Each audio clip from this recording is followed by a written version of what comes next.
Ok, Olga, bonjour, bonsoir plutôt. Comment ça va? Bon, Hachem, comment va? Baruch Hashem, Baruch Hashem. Notre homme a réussi.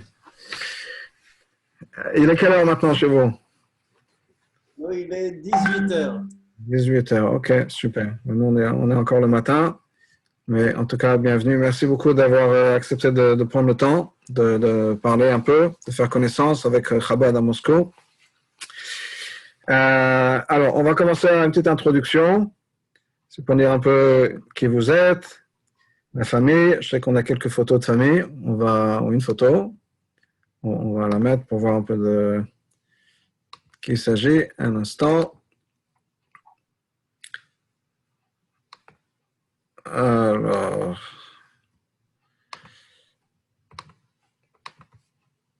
voilà, tu peux nous présenter.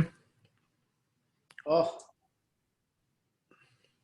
ça c'est une photo du bris de la circoncision de de notre dernière édition. Mazel Et tov. Aaron Eliyahu, c'est le petit bébé qui est dans les bras. Derrière, Mhm. le fond qu'on voit derrière, c'est Ivrysk Universitet, l'université juive de Moscou. Et mon épouse, Tcherna, à droite, est notre fille Rivka Liba. À gauche, le petit garçon mignon qui tire la langue, c'est Menachem Mendel. Et ensuite, Chaya Moussia. On n'a pas fait très original. Et Ok, Joshua, Hannah Sheina et Avram Eliyahu. d'accord. Ok, super. Très bien. Baruch Hashem. Et votre femme parle français aussi? Ma femme parle français. Ok, super. Mais elle Ouais, n'est pas de France. Est-ce qu'elle est de France? elle est née aux États-Unis. Elle a grandi aussi en Israël. Et on était pendant 6 ans en France, en Schlichus, dans une ville qui s'appelle Nancy, en Meurthe-et-Moselle. Mhm. J'ai eu l'occasion d'enseigner en français, de donner des cours en français, etc. Ok, super. Alors, racontez-nous, parlez un peu de Moscou, de la Russie, la communauté juive. Bon, moi, je suis un peu un ancien, donc l'idée que j'ai de la Russie, c'est un peu noir, mais je sais que les choses ont énormément changé depuis ma jeunesse. Parlez-nous un peu de la communauté là-bas. Bah, moi, il y a la communauté juive de Moscou, il y a les communautés juives de Russie. Moscou, c'est une ville extraordinaire, c'est une des grandes capitales du monde. Officiellement, il doit avoir 16 millions d'habitants, mais concrètement, il doit en avoir 30 millions. Une très grande ville, une métropole. Il y a ici en Russie, il y a officiellement, c'est-à-dire, c'est compliqué à calculer combien il y a de juifs à Moscou. Euh, D'accord.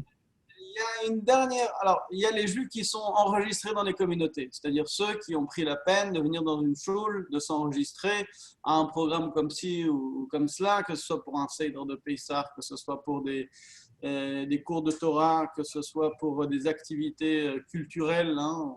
Ici, à la communauté juive de Moscou, il y a aussi un théâtre juif, il y a un hôpital juif, l'hôpital Rambam. Il y a un musée juif qui est un des musées qui a reçu d'ailleurs un prix, le prix de l'UNESCO pour être un des musées les plus modernes du monde.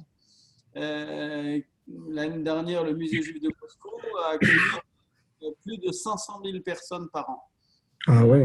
Mhm. C'est assez exceptionnel. Et il y a ici plus de 30 Bate Chabad à Moscou même, dans la ville de Moscou, 30 choules, etc. 34 même, si je... Voilà. Donc chaque Bet Chabad peut avoir plusieurs shluchim, mais il y a 34 institutions Bate Chabad. Il y a aussi des écoles, bien sûr, des écoles juives, des Mhm. restaurants, des restaurants cachers. On peut acheter de la viande cachère aussi de bonne qualité, relativement bon marché également. Des magasins cachers. Alors, pour savoir combien il y a de juifs à Moscou, c'est assez compliqué. Je vais te raconter une anecdote. Quand j'étais en 2000, j'étais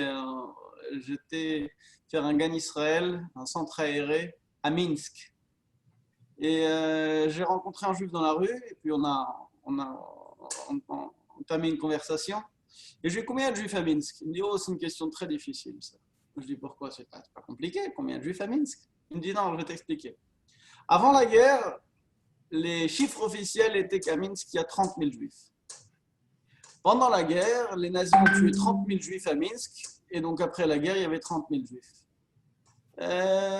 En 90, il y a eu 30 000 juifs de Minsk qui ont fait leur aliyah, et donc en 91, il en restait 30 000.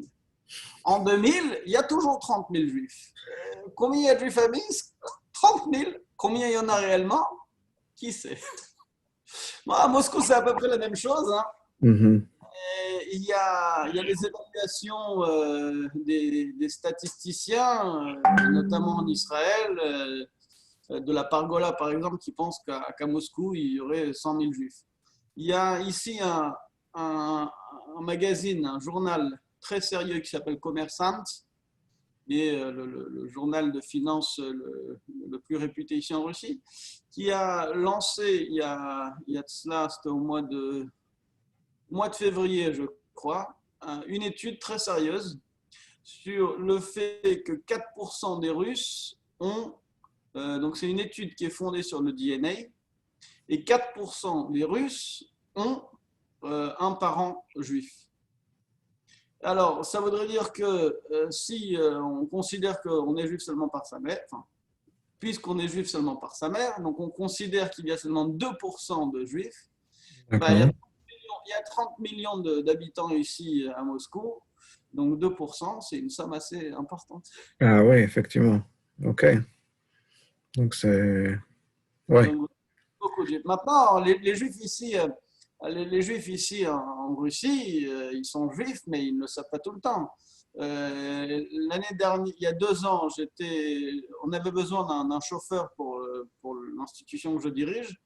Et donc, je fais un interview d'embauche et je demande au chauffeur comment il s'appelle, il me donne son nom. Et je lui dis où est-ce que tu es né, il me donne son nom. Et moi, c'était un petit peu les warnings se sont allumés parce qu'il s'appelait Franck. Et il était né, je lui dis d'où sont tes parents? Il me dit d'où sont ses parents. Quel est le nom de jeune fille de ta mère? C'était aussi un nom à consonance juive. Je lui dis mais tu es juif? Et alors je lui demande s'il était juif parce que un chauffeur il a besoin de travailler aussi jusque vendredi soir, très tard, etc. On a besoin aussi d'un Shabbos Goy, quoi. Ouais. Et donc il s'avère que tous ses grands-parents, ses 4 grands-parents sont originaires de villages en Ukraine qui sont réputés pour être des villages où avant-guerre il y avait 70% de juifs. Mais lui, il me dit non, non, non. Et puis ensuite, quand il m'a rappelé, il me fait oui, bah, effectivement, vous aviez raison, mes grands-parents sont d'origine juive. Mais moi, je ne suis pas juif, je peux travailler. Ouais. Donc, 4 grands-parents juifs, mais lui n'était même pas au courant, ça n'avait aucune importance pour lui de savoir que ses grands-parents étaient juifs. Intéressant, ouais. Donc, bon, je sais que le rabbi disait toujours qu'il y a énormément de juifs et puis il y en a encore plus que ce qu'on pense, que ce qu'on sait. On le voit tous les jours. On le voit tous les jours. Ne serait-ce qu'ici, on va peut-être en parler prochainement, on a des employés ici, des employés, des professeurs, le corps enseignant, etc. Et on découvre régulièrement que certains d'entre eux, et relativement une grande partie d'entre eux, sont juifs. Ouais. Voilà. Et c'est des découvertes. Intéressant. Est-ce que, en tant que Français, ça aide un peu la teshlichut de parler français à Moscou ou pas vraiment? Bah, écoute, quand un Français il a besoin d'aide à Moscou, en général, c'est moi qui l'appelle. Avant ou après le consulat, je ne sais pas. Dans la vie communautaire ici même, le français n'est pas un atout particulier et je pense que même quand il y a des Français, en général, un Français qui vient à Moscou, il ne se sent pas limité par la langue. Oui, exact. Il se débrouille dans n'importe quel. OK. Encore que au fur et à mesure que j'apprends un peu le russe, je découvre qu'il y a de plus en plus de mots de français, ou en tout cas des mots qui sont les mêmes. Donc, dans la langue soutenue, dans la langue russe soutenue, il y a beaucoup de mots d'ancien français. Ouais. Alors, pardon? Ce qu'on appelle ici en Russie le comme il faut. Le comme il faut, exact. OK. Alors, comment est-ce qu'on arrive de France ou de Nancy en particulier à Moscou? Aranguemaï, c'est une longue histoire. Je vais essayer de la raconter très brièvement. Eh bien, écoutez, donc on était en France, à Nancy plus précisément, et on a reçu une aura de chercher une autre shlichus. Et on avait à ce moment-là trois propositions dans trois endroits différents autour du globe. Et en même temps, j'ai reçu aussi une proposition. Le Rav Lazar nous a proposé de venir à Moscou. Et bon, je n'étais pas très enchanté par venir en Russie, quoi.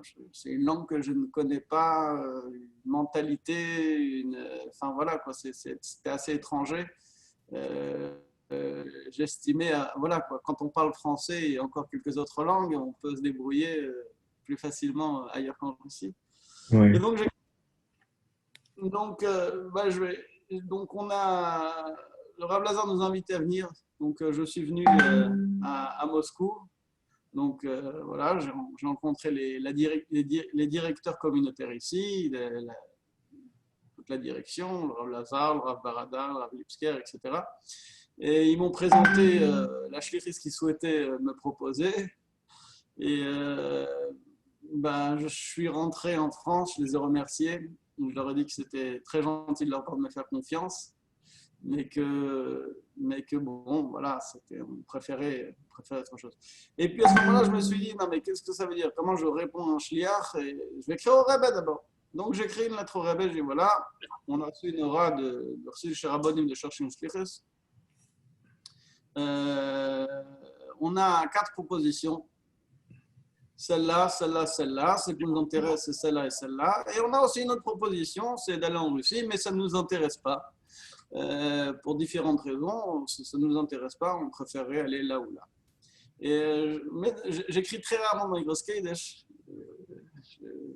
Très rarement. Je me suis assis avec mon épouse, on a écrit ensemble, on a mis dans le Gross Kodesh, j'ai ouvert le Gross Kodesh. J'écris rarement parce que je sais qu'il ne faut pas jouer avec ça.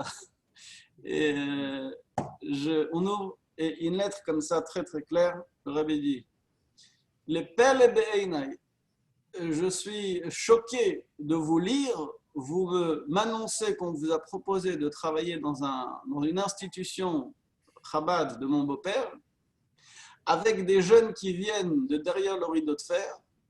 C'est un énorme mérite qu'on vous propose de travailler avec la jeunesse. Et en plus, si on vous l'a proposé, c'est parce que c'est le but et c'est la raison de votre Neshama qui est descendu sur terre. Et encore, vous me demandez, vous m'expliquez que vous souhaitez ne pas accepter cette proposition. Quand j'ai lu ça, j'ai rappelé Moscou, j'ai dit, écoutez, je vais vous dire franchement, je n'ai pas changé d'avis. Mais j'ai reçu une lettre très claire, donc Exact. voilà comment on atterrit en Russie. OK. Donc, et ça fait combien de temps? Parce que vous êtes là, d'accord? En 2014. D'accord. Donc, OK, 6 ans, c'est certain. OK, bon, OK. C'est quoi cette institution? Parce qu'on parlait d'institution d'éducation pour les jeunes. Il y a ici, alors, on parlait du judaïsme ici à Moscou, donc il y a vraiment le judaïsme en 89-91 de la perestroïka est parti ici de zéro, c'est-à-dire que dans tout Moscou, dans toute la Russie même on peut dire, mais dans tout Moscou, dans toute la Russie, il y avait une choule à Pétersbourg, il y avait 2 choules à Moscou. Et donc, le rabbin a envoyé des shluchim qui ont fait une réelle révolution soutenue par le gouvernement à tous les plans. C'est-à-dire, bon, c'est pas un secret, tout le monde sait qu'aujourd'hui, la communauté juive de Moscou est considérée comme une communauté riche. Et avant, je me rappelle, quand on était enfant, il y avait des shluchim de Russie qui venaient en France ramasser de l'argent. Et ils nous expliquaient combien ils pouvaient faire avec 500 francs, ils pouvaient acheter tellement de choses et faire tellement de choses. Aujourd'hui, en Russie, au Hachem, il y a des juifs qui sont aisés, qui soutiennent la communauté. Bon, il y a des difficultés comme tout le temps. Il y a toujours des difficultés pour le budget. Mais relativement, il y a une vraie bracha, il y a une véritable bracha ici. Et donc, il y a un fleurissement extraordinaire de la vie juive ici en Russie. Alors, ça a commencé par le développement de GAN, donc des parents qui ont reçu une éducation athéistes, complètement laïques, au bout de 4 générations, de les convaincre de mettre leurs enfants dans les écoles juives, ce n'est pas toujours évident. On ne peut pas dire qu'on touche la plus grande partie en France. Les statistiques, les données du FSJU, 30% des juifs de France vont à l'école juive. En Angleterre, 50% vont à l'école juive. Ici, on est encore au tout début. Mais il y a quand même un fleurissement d'écoles juives dans toute la Russie. Il y a 45 villes de Russie qui ont leur école juive. C'est quand même assez exceptionnel. Ah ouais, ouais. À Moscou, il y a plusieurs écoles juives, plusieurs milliers d'enfants juifs qui vont à l'école juive. Et donc, la communauté s'est aperçue qu'il y avait un problème, c'est qu'il y a un véritable travail qui est fait avec les enfants, avec la jeunesse. Et ensuite, ils vont à l'université et ils perdent leur judaïsme, etc. Donc, il y a eu cette idée-là de créer une université juive à l'image de Yeshiva University qu'il y a aux États-Unis, peut-être Lauder Business School à Vienne, et puis l'université hébraïque de Jérusalem, peut-être aussi, en tout cas on porte le même nom, on s'appelle l'université hébraïque de Moscou. Alors, qu'est-ce qu'on fait dans cette université?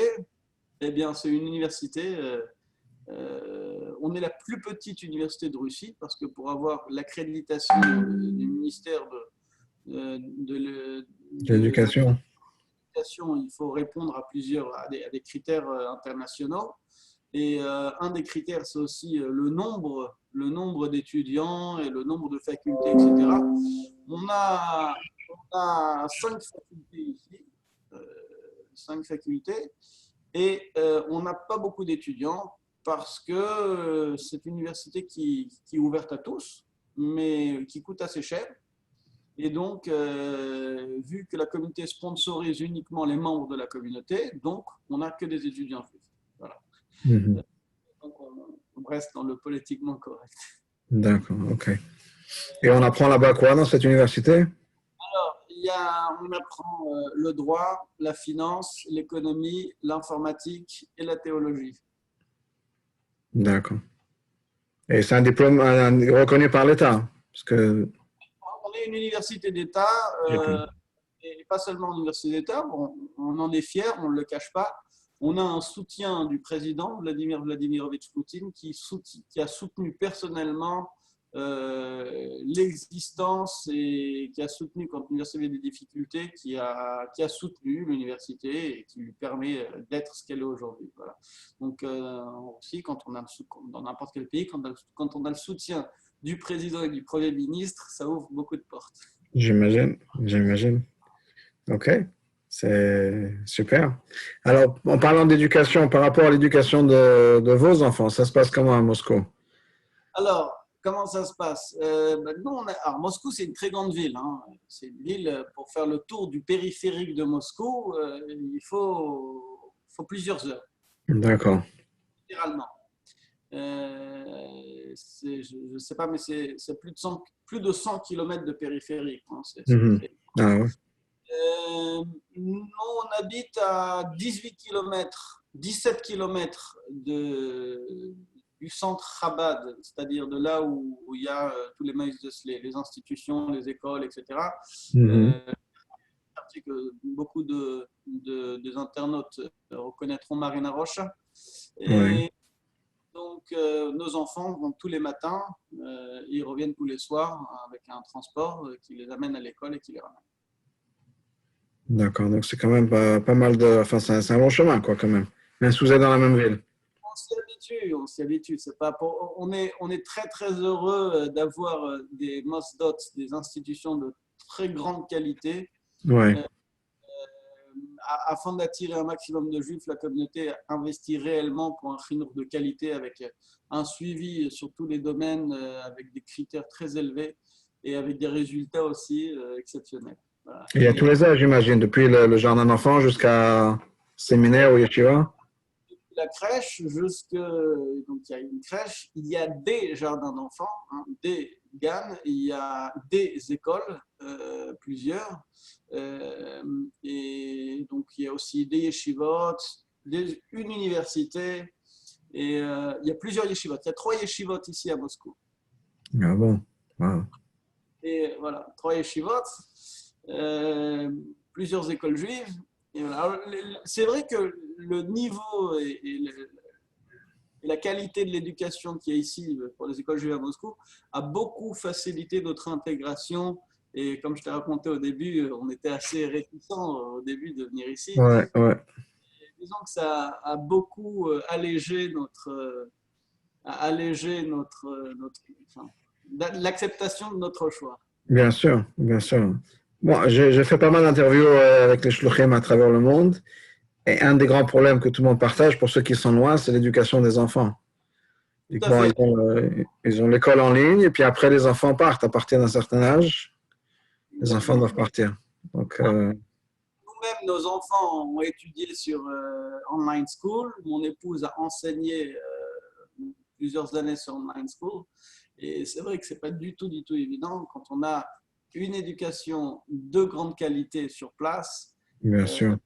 je remercie le bon Dieu, le Rab et les Shluchim pour cet investissement. Et Ouais. les sponsors aussi, il ne faut pas les oublier. Bien sûr, c'est. Les gens me disent ici, c'est le nerf de la guerre. Sans ça, il n'y a pas de. Tout à fait, Il tout n'y à a fait. rien qui se passe. On a, juste pour avoir une idée, tu m'as envoyé quelques photos de Péoula, d'activités qui se font.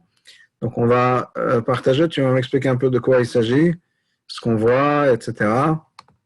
Alors, c'est quoi ça? Ok, alors nous on est une université, c'est-à-dire qu'on est une université classique comme n'importe quelle université ici à Moscou. Euh, Mhm. Maintenant, comme on est une université juive, on a tous les matins 9 heures shachris, donc il y a un petit déjeuner. L'année dernière, on a eu un grand mérite d'inaugurer un mikvé ici dans l'université, un mikvé magnifique, un mikvé pour hommes. Je ne t'ai pas envoyé de photos, je suis désolé. Voilà. Pas pensé. Et on a, donc voilà, Baruch Hashem, et donc on a mikvé, certains étudiants, pas tous, mais certains vont au mikvé tous les matins. On a Voilà. un petit déjeuner très, très riche le matin qui encourage beaucoup d'étudiants à se lever tôt pour venir à la tfila qui est à 9 heures. Et à 10 heures, de 10 heures à 11h40, il y a des cours de judaïsme. Alors les cours de judaïsme, on a 4 niveaux. Alors, il faut savoir que la majorité des étudiants qui viennent chez nous en première année, je dis bien la majorité, ils viennent, bon, je vais faire court, ils ne sont pas circoncis. Donc, D'accord. quand je dis ils ne sont pas circoncis, ça veut dire que chaque année, la première journée, quand ils viennent dans la synagogue, c'est souvent leur première fois, ils demandent qu'est-ce que c'est que les cubes noirs sur vos têtes. Mhm. Pas ce que c'est que des tefilines, etc. Quoi. Et donc, on a une classe d'intégration où ils apprennent vraiment les bases du judaïsme. Et petit à petit, voilà, ils progressent chaque année. Et Baruch Hashem, tu m'as demandé juste avant qu'on commence, c'est quoi nos achievements. Je n'ai pas eu le temps de te répondre parce qu'on a tout de suite commencé. Mais voilà, en 6 ans, on a envoyé 9 étudiants qui ont continué à la yeshiva. Ah, super. Voilà, et en général, voilà, faut savoir aussi que nos étudiants, ils sont issus du judaïsme russe, qui est très assimilé, et donc avec beaucoup de mariages mixtes aussi. 90% de nos étudiants sont issus de mariages mixtes. Euh, D'accord. et 60%, enfin, je n'ai pas exact, mais plus de 60 ou 70% sont issus de mariages mixtes de deuxième génération, c'est-à-dire qu'ils ont une grand-mère juive. Alors, forcément, quand ils viennent à l'université, donc ils peuvent venir, ils peuvent avoir un sponsorship, ils peuvent avoir une bourse Bon, d'études ouais. qui finance leurs études, mais ils sont vraiment débutants en termes de judaïsme. Ouais. Alors, dans ce cas-là, qu'est-ce qui les amène à l'université juive? J'imagine qu'à Moscou, il y a d'autres universités. S'ils se sentent si peu juifs, si on peut dire, pourquoi aller chez vous? C'est une très bonne question. Eh bien, les réponses sont assez simples. On est une université de qualité avec des professeurs de renom, donc Mhm. sur le corps universitaire. On a un campus universitaire alors, un campus dans le sens, pas comme il y a ici. En général, les universités, c'est un peu comme à Paris ici. Hein, c'est-à-dire qu'il y a l'université, puis il y a les restaurants universitaires dans notre endroit, il y a des cités étudiantes ailleurs, etc. Ici, Ouais. on a 5000 mètres carrés, on a tout sur place. Une résidence universitaire qui est avec un bâtiment adjacent où il y a le corpus général avec les auditoriums, les salles de conférence, les salles de cours, la Mhm. choule, la salle de restaurant, le réfectoire. On a une salle de sport très bien équipée. On a une salle de jeu elle s'appelle la salle de Shabbat parce elle est inaugurée essentiellement pour les jours de Shabbat. Bon, Mhm. elle est aussi ouverte en semaine, mais essentiellement pour le Shabbat, pour des étudiants qui voulaient commencer à faire Shabbat, mais qui s'ennuyaient, qui ne pouvaient pas lire et étudier tout le Shabbat. Donc, on a installé D'accord. avec tout le nécessaire pour occuper des étudiants. Mhm. D'accord. Voilà. Alors, tout ça dans un seul complexe. Le fait aussi qu'en Russie, donc nos étudiants, ils viennent depuis Novosibirsk, le Birobidjan, Vladivostok, Karaganda. Enfin, on a des étudiants qui viennent. Ouais, il y a des étudiants qui habitent à 9 heures d'avion d'ici, mais qui habitent toujours en Russie. Ouais. La Russie, c'est le pays le plus grand du monde. Et donc, nos yeux sont très éparpillés. D'étudier à Moscou, c'est un privilège. C'est très élitiste. D'étudier à Moscou gratuitement, c'est encore plus élitiste.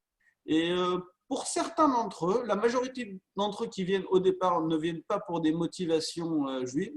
D'accord. Mis à part certains d'entre eux, c'est justement notre rôle de les intéresser au judaïsme, mis à part la partie formelle où ils doivent aller à un cours d'hébreu ou un cours de judaïsme ou un cours, etc. Ouais. Ouais, c'est fascinant. OK. Ben, on voit les résultats. Voilà. Alors, la photo d'avant, c'était un cours de Torah, tout simplement. Ouais.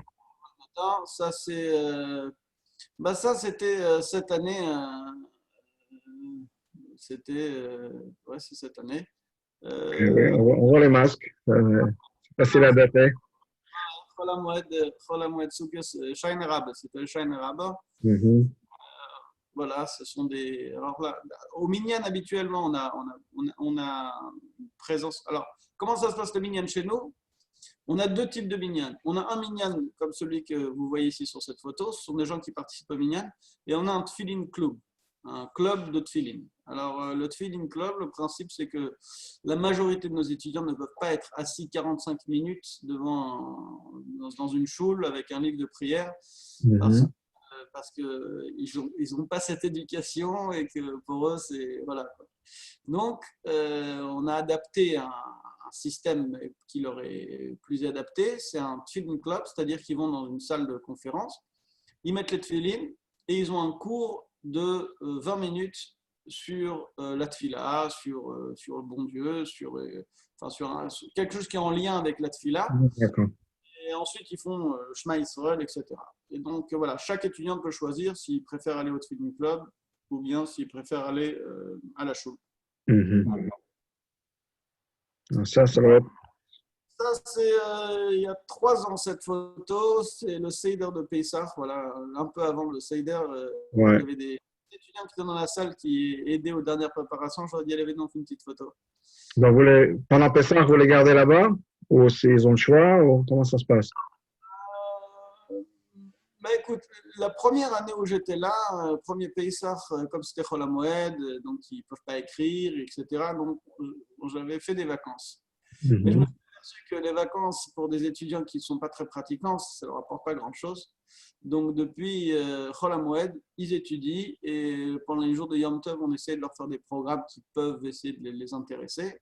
Ouais. Et alors ça nous arrive également de faire des sorties pendant Chol Hamoed, c'est-à-dire qu'on va, par exemple, il y a 4 ans, on a été, quand il y a 4 jours de Chol Hamoed, on a été à Sochi, par exemple, faire du ski à Sochi. Euh, D'accord. 2 ans, on a été ici dans une station balnéaire de ski aussi, une station de ski aussi, pas très loin de Moscou. etc., quoi. C'est bien qu'on peut faire du ski après Pessah. Alors, en Russie, on peut faire du ski pendant Pessah et même après Pessah. Après Pessah, ok. Miami, on peut pas. Même pendant Hanouka. Ouais, chacun ses avantages. Ici, on ne peut pas aller à la mer Exact. Exact. au mois d'août. Ouais. Non, alors ça, c'est de temps en temps, on fait alors, il y a des séminaires d'études dans le cadre des études académiques. Il y a des journées de séminaires d'études. Voilà. Donc, depuis quelque temps, je me suis dit que s'il y avait des séminaires d'études classiques, universitaires, autant faire aussi des séminaires d'études. Donc, on invite la Yeshiva Tomchet Mimim, on les Mhm. invite. Et donc, on a toute une journée. Première partie, ce sont des conférences à thème. Et la deuxième partie, c'est l'étude en Chavroussa, où donc, les étudiants de l'université étudient avec des étudiants de Yeshiva. D'accord.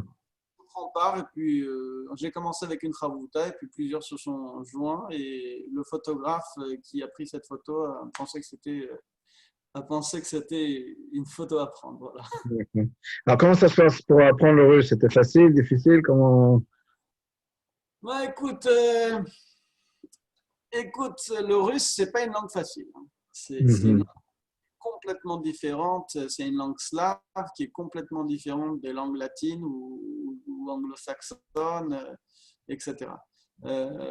Bon, moi, j'avais été 2 fois en Russie quand j'étais jeune, fin des années 90, début des années 2000, 99 et 2001.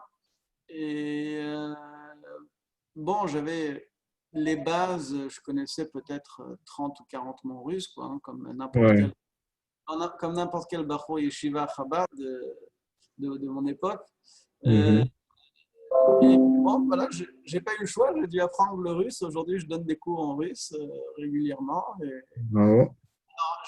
souvent, je fais des fautes.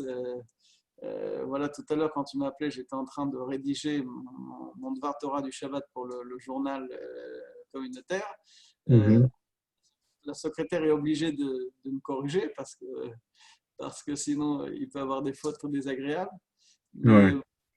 Mais on apprend tous les jours. Voilà. J'apprends tous les jours. Je sais que c'est une partie importante de ma shlichut de bien maîtriser la langue, qui est mon outil essentiel pour la transmission. Bien sûr. Bien sûr. Ça, c'est une photo. Alors, voilà, c'est une photo qui est assez symbolisatrice, qui symbolise assez bien notre université. Euh, c'est une photo qui date de l'année dernière. Il y a 6 étudiants, il n'y en a que 5 sur la photo, mais 6 étudiants qui, en un mois, ont fait leur Brit Mila. Et donc, Ouais. on a trouvé un sponsor. D'ailleurs, ici, c'est mon ami Shmulik Raskin de Hongrie, que je salue, qui nous a aidé à financer 6 paires de téphilines. Et ils sont tous les 6 ici. Alors, il y en a un 7e aussi qui n'est pas sur la photo. Il n'était juste pas là pour la photo. Et Mhm. bon, Hachem, on essaye d'offrir une paire de téphilines à chaque étudiant qui fait sa Brit Mila. C'est pas évident, hein. Certains étudiants n'adhèrent pas du tout et ne souhaitent pas faire leur Brit Mila. J'imagine. Ouais. Pas tout le monde cette mission nefesh, quoi, de Ouais, faire. ouais, c'est une décision ouais, difficile. Alors là, dans une photo classique de Hanouka, alors, Hanouka, comment ça se passe? Chez nous, c'est assez simple. Les cours sont jusqu'à 15h30. À 15h30, on se met la choule, on prie mincha, on allume les bougies. Et ensuite, les étudiants vont faire miftsoim. Et donc, souvent, des étudiants me disent, mais moi, je ne sais pas ce que c'est Hanouka. Moi-même, je n'allume pas les bougies. Pourquoi tu veux que j'aille faire miftsoim? Et donc, je dis, tu sais, c'est en allant faire miftsoim qu'on s'inculque à soi-même.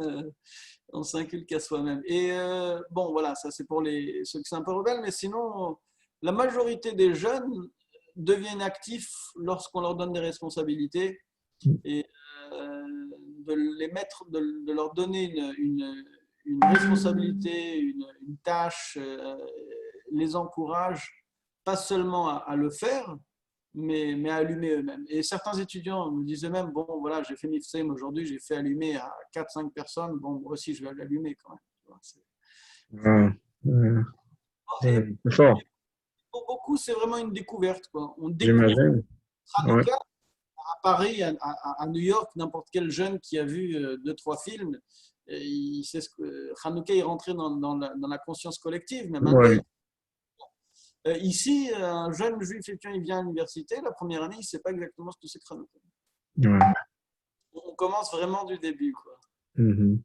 Oh, ça, c'est une photo à la choule, la tefila, le matin. Donc, vous pouvez Ouais. voir. Voilà, ça, c'est la bima. Beaucoup d'étudiants sont assis, mais beaucoup sont aussi derrière. Ils discutent pendant la tefila. C'est un peu long, la tefila. Bah ouais. La synagogue, c'est aussi un lieu de rencontre où Ok. on discute aussi un petit peu. Et bon, voilà, on est une communauté qui accepte au maximum, qui les accueille au maximum et qui fait. On essaie de faire en sorte que la choule soit le plus agréable et accueillant possible. Voilà. Je ne sais pas si c'est quelque chose que vous faites, si c'est quelque chose qu'on peut mentionner, mais je sais que pour beaucoup sur les universités, un de leurs points sur lesquels ils mettent des efforts, c'est le mariage entre juifs et juifs. Or, Contre. pas évident du tout. C'est pas évident du tout. Baruch Hashem, là, ces 3 derniers mois, j'ai pu assister à 3 choupotes de nos étudiants.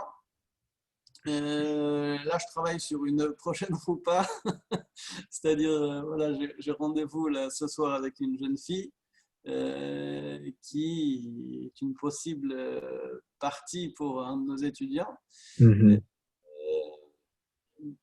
C'est vraiment très très difficile parce que la mentalité de nos jeunes qui viennent à l'université, pour eux, l'idée du mariage juif, c'est vraiment quelque chose de complètement nouveau. Donc, comme je te disais, eux-mêmes sont issus en grande majorité de mariage. Exact. En France, par exemple, je m'étais intéressé à la question parce que j'étais dans une ville où il y avait 80% de mariages mixtes à Nancy. Et donc, je m'étais intéressé à la question et en effet, 6% seulement des enfants issus de mariages mixtes font des mariages juifs. Et donc, bon, voilà, c'est pas évident. D'autant plus que beaucoup d'étudiants ils viennent chez nous, ils ont 18, 19 ans, ils ont déjà une petite amie et ils n'avaient pas l'intention de s'en séparer pour des raisons idéologiques, spirituelles, etc. Mhm. C'est pas évident du tout. Baruch Hashem, voilà, cette année, on a fait 3 mariages. L'année dernière, on a fait 2 mariages. C'est, on peut dire que les mariages, c'est vraiment, vraiment l'aboutissement d'une réussite. Parce qu'on a des étudiants, par exemple, on a un étudiant qui est chômeur Shabbat Wow. et il me dit très ouvertement, il comprend l'idée du Shabbat, il y adhère totalement, il se sent bien spirituellement quand il fait Shabbat, mais l'idée du mariage juif, pour lui, enfin, pour l'instant en tout cas, ça n'a pas Merci. encore pris. C'est vraiment la très très grande difficulté et malheureusement, on a aussi bon, pas des échecs, mais comment on dit en français, des déceptions. On a Ouais. aussi des étudiants qui nous annoncent qu'ils n'ont pas choisi, ils n'ont pas fait le bon choix. Ouais. Mhm. Bon. On va changer un peu de direction. Quelle est... Pourquoi partir en shlichut? Quelle est la motivation de la shlichut? Écoute, moi, je pense que la majorité de nos éditeurs qui ont déjà entendu cette question ont vu des réponses assez similaires. Assez similaires. C'est-à-dire, bon, tu sais, on est né dans des familles, je suis né dans une famille Chabad, où Miftsoim, ça faisait partie de notre vie, c'était une des raisons de notre vie juive, c'était une partie, ça faisait partie de notre rituel juif. Tous les dimanches, j'allais avec mon père faire Miftsoim au Plateau. Mes parents, quand j'étais petit, mon père avait 5 cours par semaine, ma mère en avait 2, et tous les soirs, voilà, quoi, il donnait des cours. Quoi. D'accord. Ma Ton mère père donnait est toujours là-bas, je crois qu'il était en face de l'âge du falafel. Je pense qu'il y a beaucoup de gens qui doivent le connaître. cours depuis 72, il est toujours au même endroit. Ça fait Ouais, ouais, donc avec le tefillin aux gens, etc. Ouais. Ouais. 48 ans qu'il est toujours au même endroit. Euh, voilà, Baruch Hashem. Donc, et puis, bon, voilà, on a reçu un chinour ou d'aller en shlichut, c'est un grand srout. Et donc, voilà, c'est comme ça. Je suis en shlichut, la majorité de mes frères et sœurs aussi le sont. Et voilà, ça nous semblait évident. Mais bon, après, si tu veux, d'un point de vue, d'un point de vue relationnel qui n'a pas vraiment été mis en compte, qui n'a pas été pris en compte, quoi. Je vais te raconter une anecdote. Quand j'étais au 770, il y avait là-bas un SDF qui voilà, comme certains qui dormaient au 770, qui mangeaient au 770, voilà. Bon, et puis, je me suis intéressé à lui, quoi. J'ai commencé à lui parler, qu'est-ce que tu fais, d'où tu viens, etc. Et il s'est avéré que c'était une personne brillante intellectuellement. C'était un ancien avocat qui a eu une très grande déception dans sa vie, qui est tombé voilà, qui est tombé dans cette condition. Et il me dit, tu sais, le Rebbe a fait quelque chose, donc c'était quelqu'un de pas religieux. Hein. Il me dit, le Rebbe a fait quelque chose d'extraordinaire parce que au début du siècle aux États-Unis, les plus grands rabbins ils venaient ici aux États-Unis, leurs enfants n'étaient plus fromes. Et là, le Rebbe a fait en sorte que des gens qui étaient de familles pas particulièrement fromes, il en a fait des professional Jews, des juifs professionnels, où ce sont devenus des shluchim, donc ça fait partie de leur vie de propager le judaïsme, et c'est comme ça qu'ils garantissent l'éducation de leurs enfants. Bon, je ne dirais pas que ça n'a jamais été pris en compte, mais c'est aussi une tovana, une idée, enfin une prise de conscience aussi que c'est clair qu'en allant en shlichus, on garantit l'éducation juive et une éducation chassidique de nos enfants, même si ça paraît a priori complètement abject, parce que de donner une éducation chassidique à ses enfants en dehors d'une communauté structurée, chabad, etc., mais c'est comme ça. C'est comme ça. On vit le judaïsme, c'est pas juste. On n'est pas passif, on est dans l'actif. Les enfants prennent complètement part à la shlichus, quoi. Mon fils Mendel, qui a aujourd'hui 11 ans, il sait très bien qu'à la choule, c'est mon adjoint. C'est-à-dire, c'est lui qui doit aider, c'est lui qui doit chanter, c'est lui qui. Voilà, quoi. Il a un rôle à jouer, que tout le monde le regarde et que quand des étudiants doivent savoir ce qu'il faut faire, ils le regardent, qu'est-ce qu'on fait. Voilà, quoi. Ça responsabilise et ça permet aux enfants d'intégrer aussi leur responsabilité et ce qu'ils peuvent faire et ce qu'ils peuvent. Est-ce que tu sens, toi, maintenant, l'inspiration du rabbi après toutes ces années? Est-ce que c'est pas compris, est-ce que je la sens? Comment est-ce que le rabbi t'inspire aujourd'hui à continuer à faire ce que tu fais? Il faut dire le Chaim, là, je pense. OK. Oui. En te laissant réfléchir 30 secondes, je vais mentionner aussi qu'aujourd'hui, le Kinus HaShluchim commence. La réunion de tous les Shluchim du monde. Normalement, on se retrouve tous au 770. Et aujourd'hui, c'est sur Zoom, à travers le monde. Mais c'est un jour particulier aujourd'hui. Alors, on revient à la question. Ici, en Russie, c'est très commun d'avoir sur son bureau une pouchka et aussi une bouteille de mashke. Si quelqu'un rentre, je peux à tout moment l'inviter à dire le Chaim. Ah, OK. C'est très commode et puis ça permet même en plein Zoom de savoir le Chaim et dire le Chaim. Exact. C'est qui nous a shluchim, donc voilà, c'est vraiment de bon augure et c'est vraiment d'actualité, surtout dans les conditions dans lesquelles on fait ce qui nous. Voilà. Regarde, pour répondre à ta question, comment est-ce qu'on s'inspire du Rebbe aujourd'hui? Je te dirais la chose suivante. De façon générale, l'inspiration qu'on a du Rebbe, c'est un rituel, c'est-à-dire c'est vraiment ancré dans notre éducation.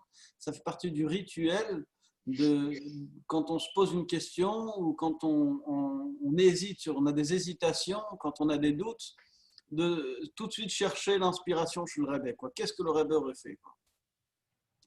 Bon, ça, je pense que c'est toute personne qui a mangé la cache de Tempritmi, mais toute personne qui a mangé à la cantine des Yeshivot Chabad, ça lui est rentré avec le biberon et avec la cache.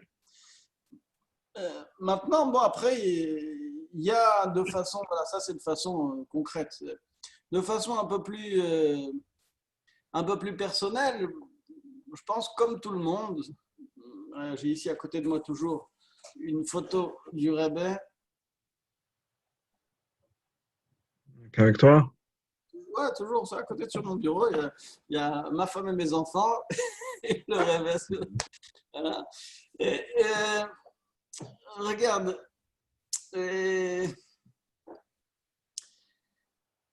jusqu'aujourd'hui, bon, j'étais enfant, hein, mais j'ai eu le srouss que mes parents m'emmènent chez le Rebbe chaque année.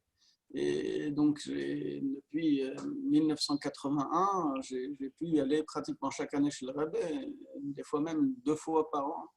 Et donc, voilà, j'ai réussi à amasser quelques souvenirs. Et surtout, ces quelques moments, même s'ils étaient très brefs,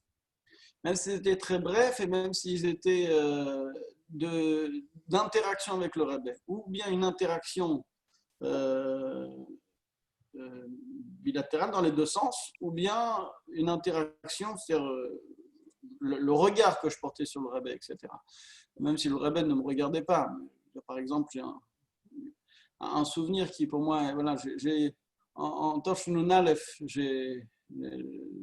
91, ouais.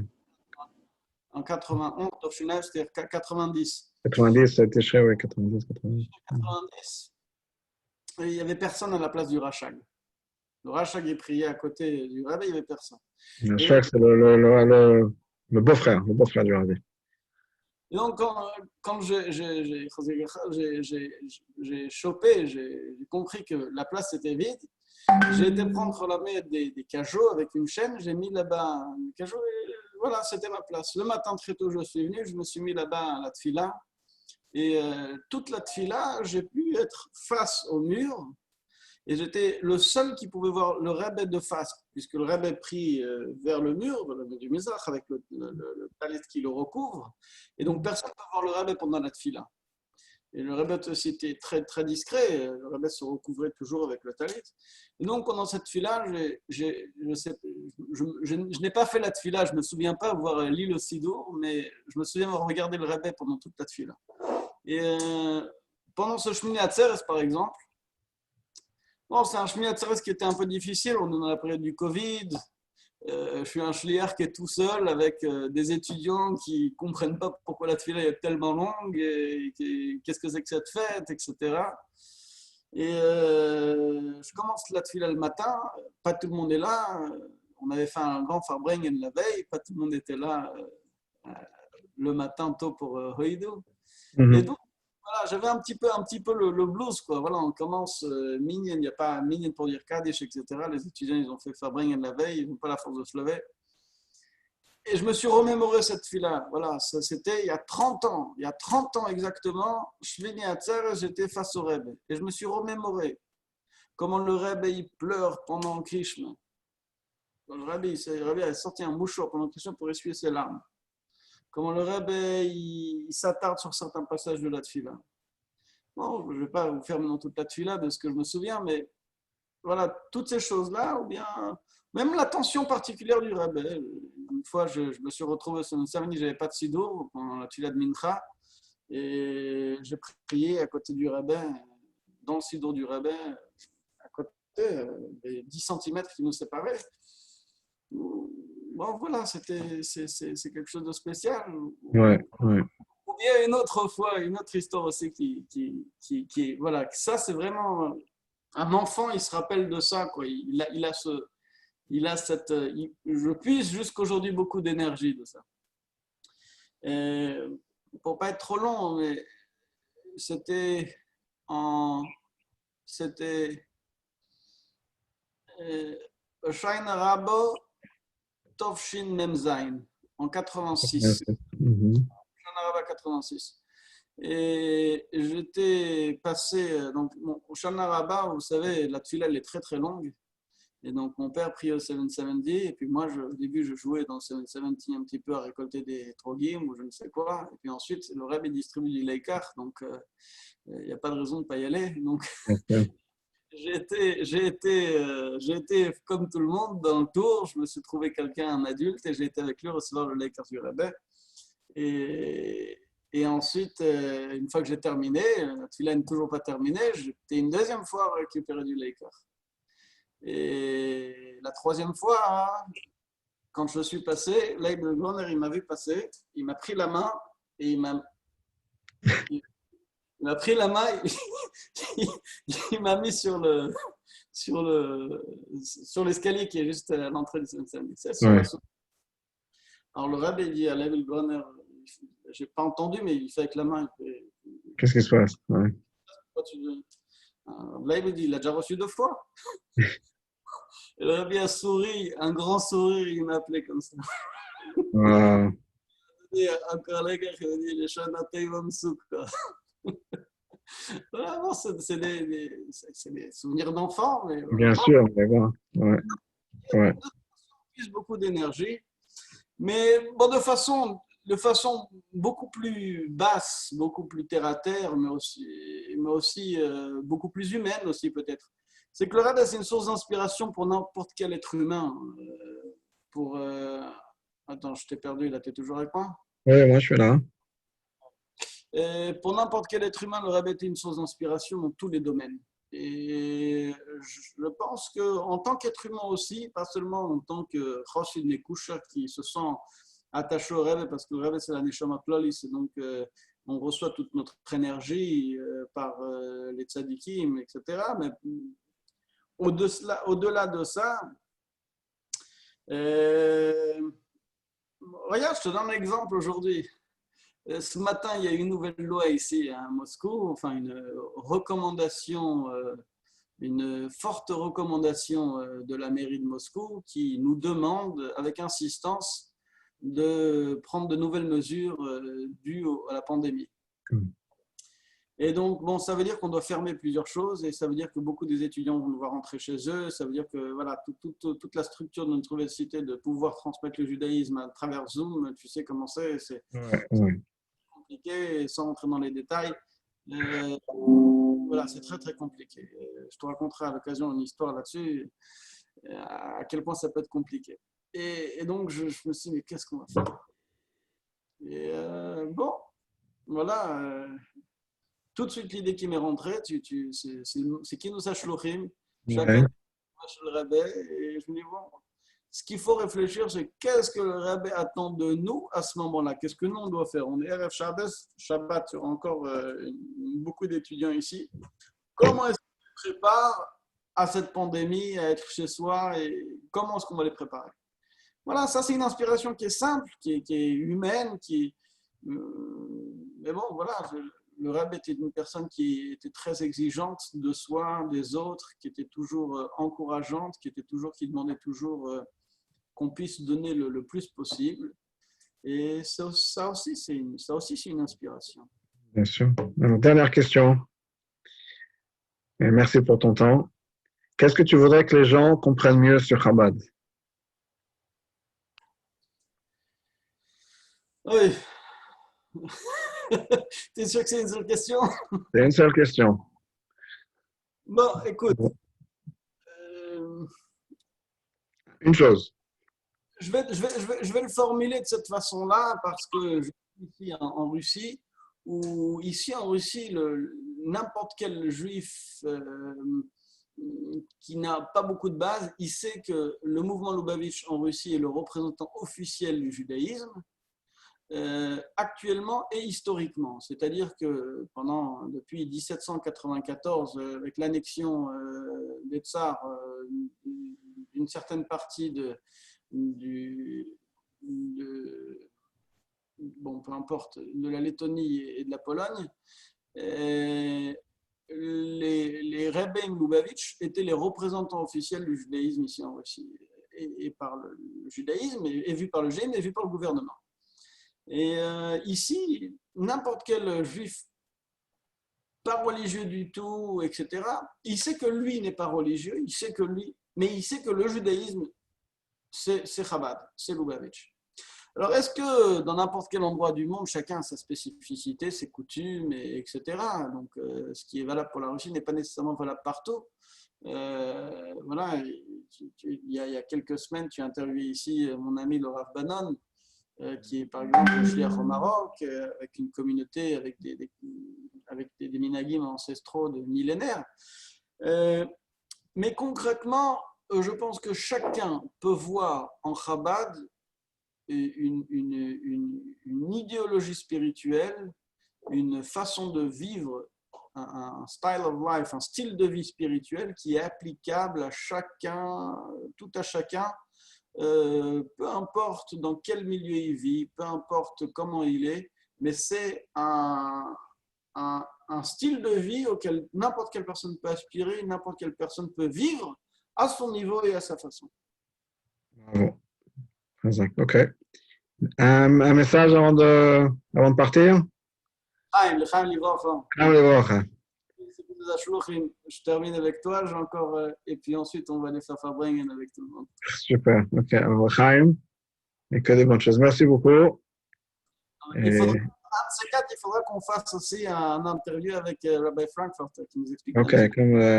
Quand on aura fini les autres, on passera à Miami. On fera une interview sur Miami. Merci beaucoup, Chaim. Et Kol Tov. Merci. Kol Tov.